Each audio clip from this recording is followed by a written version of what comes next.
Srinivasan sir, எனக்கு ரொம்ப ஆச்சரியமா இருக்கு. நீங்க உயிரினங்களை பயன்படுத்துறீங்க. அதான் அதுங்களோட ஸ்பெஷாலிட்டி. அதுக்கு ஈடா யாரும் கிடையாது. அதனாலதான் நாங்க அதுங்களை பயன்படுத்தோம். என்ன காரணம்? நம்ம எல்லாருக்கும் பசுவை பத்தி தெரியும் இல்லையா? பசு நமக்கு பால் கொடுக்குது. ஒரு சில வருஷங்களுக்கு அப்புறம் அந்த மாட்டுக்கு பால் சுரக்கிறது நின்னுடும். அதுக்கப்புறம் மக்கள் அத வேஸ்ட்னு நினைக்கிறாங்க. ஏன்னா அது பால் கொடுக்கறது இல்ல. அதனால அது வேஸ்ட். கார்பேஜும் ஒரு waste. Minus into minus plus தான். அவங்க ரெண்டு பேரையும் ஒன்னா சேர்த்துருவோம். 4 மணி நேரத்துக்கு ஒரு தடவை காய்கறி மண்டிங்க, ஃப்ரூட் மார்க்கெட்ஸ் இது போன்ற இடத்துல இருந்து நாங்க அந்த கழிவுகளை கலெக்ட் பண்ணோம். ஒவ்வொன்றுத்துக்கும் இயற்கையே காலத்தை நிர்ணயம் பண்ணிருக்கு. அந்த நேரத்துக்குள்ள நாம அதை பயன்படுத்தினா அது வேஸ்ட் கிடையாது. அதுதான் ரா மெட்டீரியல்ஸ், அதுதான் ரிசோர்ஸ். பால் சுரக்காத பசுக்களை தான் நாங்க வேலைக்கு வச்சிருக்கோம். ஒவ்வொரு 35 கிலோ காய் கனி கழிவுக்கும் நாங்க ஒரு பசுவை வேலைக்கு வச்சிருக்கோம். அதுகளோட வேலையே அதை சாப்பிட வேண்டியது, சாணம் போட வேண்டியது, அதுக்கப்புறம் ஷெட்ல போய் தூங்க வேண்டியது. இதான் ரிட்டையர்மெண்ட் லைஃப். ஓ 8 மணி நேரத்துல அது சாப்பிட்ட கழிவுகள்ல 1/4 பங்கு சாணமா வெளியில வந்துரும். அதாவது நீங்க குப்பைன்னு சொல்ற அந்த கழிவு பொருட்கள் சாணமா வெளியில வருது. அந்த சாணத்துல நமக்கு தேவையான மீத்தேன் இருக்கு. நாங்க அந்த சாணத்தை பயோடைஜஸ்டர்ல போட்டுறோம். அதாவது பயோகேஸ் பிளான்ட். அதுல இருந்து 99% மீத்தேன் ஃப்ரீ சாணமா வெளியில வரும். அத புழுக்களோட குழியில போட்டுருவோம். அதுக்கப்புறம் அதுல இருந்து கிடைக்கிற கழிவானது அதுவும் 100% அதுங்களோட வயிற்றுல இருந்து வந்தது. அதுக்கு பேரு வர்மி காஸ்ட். உலகத்திலேயே சிறந்த உரம் இது. உலகத்திலேயே சிறந்த உரம். இந்த மண்புழு கழிவை பிளாக் கோல்டுன்னு சொல்லுவாங்க. இத நேரடியா பூமியில உபயோகப்படுத்தலாம். மத்ததுல பாக்டீரியல் ப்ராசஸ் மூலமா டீகம்போஸ் பண்றதுக்கு 45 நாள் ஆகும்.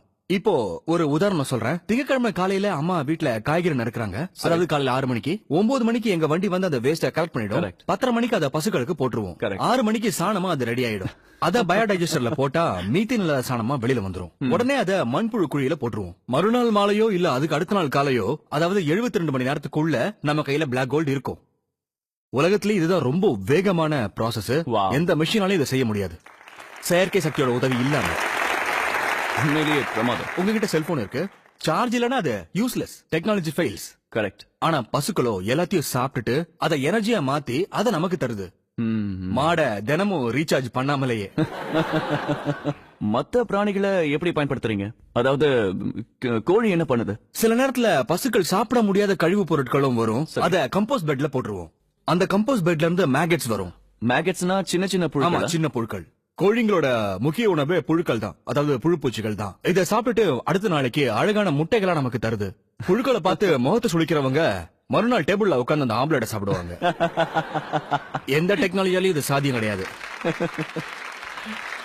எந்த டெக்னாலஜியாலையும் எந்த மிஷினாலையும் இதை பண்ண முடியாது. உலகத்துல இருக்கிற எந்த மிஷினாலையும் புழுக்களை தூக்கி மிஷின்ல போட்டா அதை முட்டைகளா மாத்த முடியாது. நீங்க ரொம்ப சரியா சொன்னீங்க. இதுல கோழிங்களோட பங்கு கொஞ்சம் குறைச்சல் தான். ஒவ்வொரு ப்ராசஸ்லயும் பாசிட்டிவும் இருக்கு, நெகட்டிவும் இருக்கு. கோழிங்களை பொறுத்த வரைக்கும் அதோட நெகட்டிவ் என்னன்னா அது ராத்திரியில வேலை செய்யாது. இந்த கோழிங்களை பகல் பூரா அடைச்சு வச்சு ராத்திரியில திறந்து விட்டாலும் அது வேலை செய்யாது. அப்போ ராத்திரி யார் வேலை செய்வாங்க? அதுக்காக தான் நாங்க தவளைகளை அப்பாயின் பண்ணிருக்கோம். தவளைங்க நைட் ஷிப்ட்ல வேலை செய்யும். நைட் ஷிப்டும் டே ஷிப்டும் இயற்கையே உருவாக்கி இருக்கு. இவங்க எல்லாரும் சம்பளம் இல்லாம, யூனியன் இல்லாம, போனஸ் எதுவும் கேட்காம, ஸ்ட்ரைக் எதுவும் பண்ணாம வேலை செய்யறாங்க. சரி சரி. இந்த வாத்துகள்லாம் என்ன பண்ணுது? வாத்துங்களுக்கு பிடிச்ச உணவு மீன். ஆனா முனிசிபல் கார்பரேஷனுக்கு மீன் கழிவால பிரச்சனை. அவங்களுக்கு மீனால பிரச்சனை, இதுங்களுக்கு மீன் தேவை. 3 மணி நேரத்துக்கு ஒரு தடவை அந்த மீன் கழிவுகளை கலெக்ட் பண்ணி வாத்துகளுக்கு போட்டோம்னா உடனே சாப்பிடும். கம்போஸ் ஆகிறதுக்கு 120 நாள் ஆகக்கூடிய கழிவுகளை 15-20 நிமிஷத்துல சாப்பிட்டுட்டு அழகான முட்டைகளா கொடுக்குது. சாதாரணமா வாத்துகள் மாசத்துக்கு 8-10 முட்டைகள் தான் இடும். ஆனா நாங்க மீன்கள் மற்றும் மாமிச கழிவுகளை கொடுக்கறதுனால எங்களுக்கு மாசத்துக்கு 24 முட்டைகள் கிடைக்குது.